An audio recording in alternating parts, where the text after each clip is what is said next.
Di media sosial belakangan ini, gelombang komentar bernada keras, muak, dan penuh kemarahan bermunculan dari para netizen.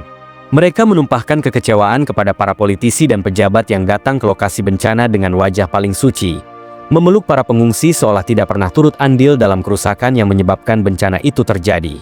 Padahal, kalau ditelusuri, banyak dari kebijakan yang mereka buat sendiri selama bertahun-tahun justru menjadi pemicu utama terjadinya kerusakan lingkungan dan hancurnya kawasan hutan. Fenomena pencitraan ini terlihat begitu telanjang. Para pejabat, mulai dari menteri, politisi, anggota parlemen pusat maupun daerah, berbondong-bondong tiba di lokasi bencana, membawa rombongan besar dan kawalan media. Mereka berdiri di depan kamera, tersenyum, menyapa pengungsi, bahkan memeluk anak-anak kecil, seolah merekalah sosok paling peduli dan berhati lembut. Padahal masyarakat tahu bahwa perhatian itu datang hanya ketika kamera dinyalakan.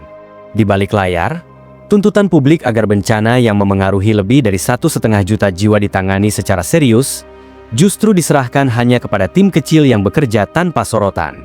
Tujuan utama kedatangan para pejabat itu semakin terlihat gamblang, menjadikan bencana kemanusiaan sebagai panggung kampanye politik. Akun-akun resmi humas pemerintah, kementerian, hingga institusi keamanan berlomba-lomba mengunggah foto-foto dramatis, pejabat menyeberangi sungai, mengangkat karung beras, atau mengusap kepala pengungsi.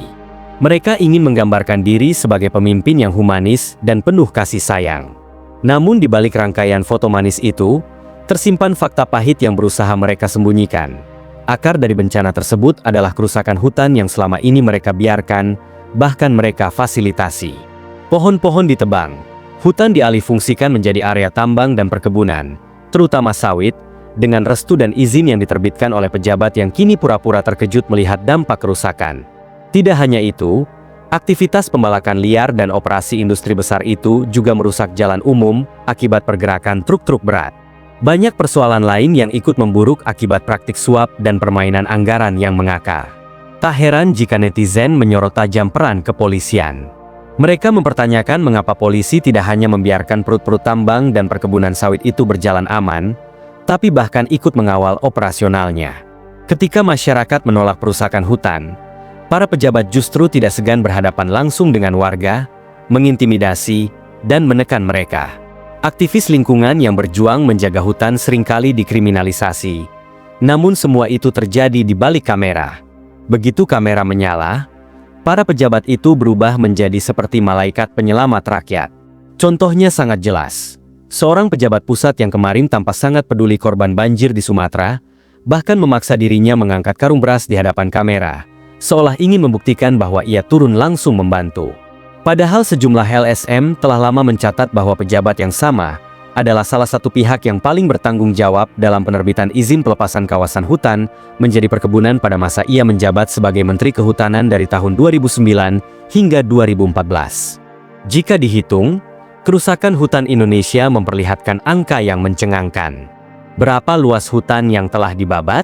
Berdasarkan data World Resources Institute, total deforestasi Indonesia dari 2014 hingga 2024 diperkirakan mencapai lebih dari 10 juta hektar. Angka itu belum termasuk variasi data tahunan dari berbagai lembaga. Pada tahun 2024 saja, Kementerian Kehutanan mencatat sekitar 175,4 ribu hektar hutan yang hilang. Upaya rehabilitasi memang dilakukan. Namun selama 2015 hingga 2024 baru sekitar 2 juta hektar yang direhabilitasi, jauh dari cukup untuk menutupi hilangnya hutan dalam skala besar. Jika penelitian diperluas hingga 2 dekade terakhir, gambarnya semakin suram. Dari tahun 2004 hingga 2014, laju deforestasi Indonesia disebut mencapai 1,13 hingga 1,5 juta hektar per tahun. Artinya dalam 10 tahun saja, hampir 15 juta hektar hutan hilang. Periode ini terkenal sebagai salah satu era dengan kerusakan lingkungan terbesar dalam sejarah Indonesia modern. Dan ironisnya, mereka yang dulu menandatangani izin, kini berdiri di lokasi bencana dengan wajah penuh simpati, tanpa sedikit pun mengakui bahwa tangan mereka sendiri pernah ikut menggenggam pena yang membuka jalan bagi kerusakan itu. Jika melihat 20 tahun terakhir, Indonesia berada pada posisi yang mengkhawatirkan sebagai salah satu negara dengan tingkat deforestasi tertinggi di dunia. Kerusakan ini tidak hanya terlihat dalam bentuk data, tetapi benar-benar tercermin dari bencana ekologis yang berulang dan semakin parah dari waktu ke waktu. Walhi Sumatera Utara mengungkapkan bahwa di wilayah provinsi tersebut saja setidaknya ada 7 perusahaan besar yang diduga berperan dalam merusak ekosistem hingga akhirnya memicu bencana besar yang melanda kawasan Tapanuli minggu lalu. Banjir bandang dan longsor menerjang 8 kabupaten dan kota di Sumatera Utara. Tapanuli Selatan dan Tapanuli Tengah mengalami dampak terburuk, dengan puluhan ribu warga terpaksa mengungsi meninggalkan rumah-rumah yang telah luluh lantak. Ribuan hunian hanyut atau rusak berat, sementara lahan pertanian yang selama ini menjadi sumber penghidupan masyarakat tersapu air dalam hitungan jam. Hingga sekarang, 51 desa di 42 kecamatan tercatat masih terdampak langsung. Perekonomian setempat lumpuh total, infrastruktur terputus, rumah ibadah rusak, sekolah-sekolah tidak dapat digunakan, dan pasar-pasar yang biasanya ramai kini porak-poranda. Kerusakan ekologis ini semakin terang benderang ketika menengok siapa saja yang beroperasi di kawasan sensitif tersebut. Terdapat perusahaan tambang emas di Martabe, pembangkit listrik tenaga air di Batang Toru, proyek mikrohidro di Pahai Julu, perusahaan panas bumi di Tapanuli Utara, serta sejumlah perkebunan besar termasuk sawit yang tersebar di Tapanuli Selatan dan Tapanuli Tengah.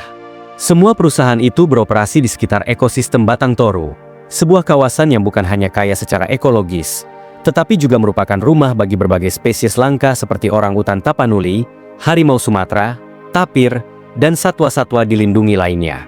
Kerusakan di kawasan ini berarti kematian perlahan bagi banyak spesies yang tidak ditemukan di tempat lain di dunia. Bencana yang terjadi kali ini di Aceh, Sumatera Utara, dan Sumatera Barat memiliki skala yang sungguh besar. Dalam beberapa aspek, dampaknya bahkan disebut tidak kalah dengan gelombang tsunami Aceh pada tahun 2004. Bedanya, 14 tahun lalu dunia mengulurkan tangan dengan cepat, memberikan bantuan tanpa henti. Namun sekarang, meski kerusakan dan penderitaan rakyat sangat besar, bantuan serupa tidak datang.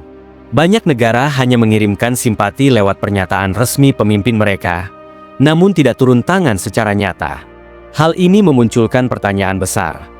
Mengapa dunia tidak membantu seperti dulu? Jawabannya terdengar pahit namun realistis. Banyak pihak internasional telah mengetahui bahwa bencana ekologis kali ini bukanlah murni bencana alam. Mereka paham bahwa kerusakan ini merupakan hasil dari kebijakan yang salah arah, praktik korporasi yang serakah, serta pembiaran pemerintah yang terjadi selama bertahun-tahun.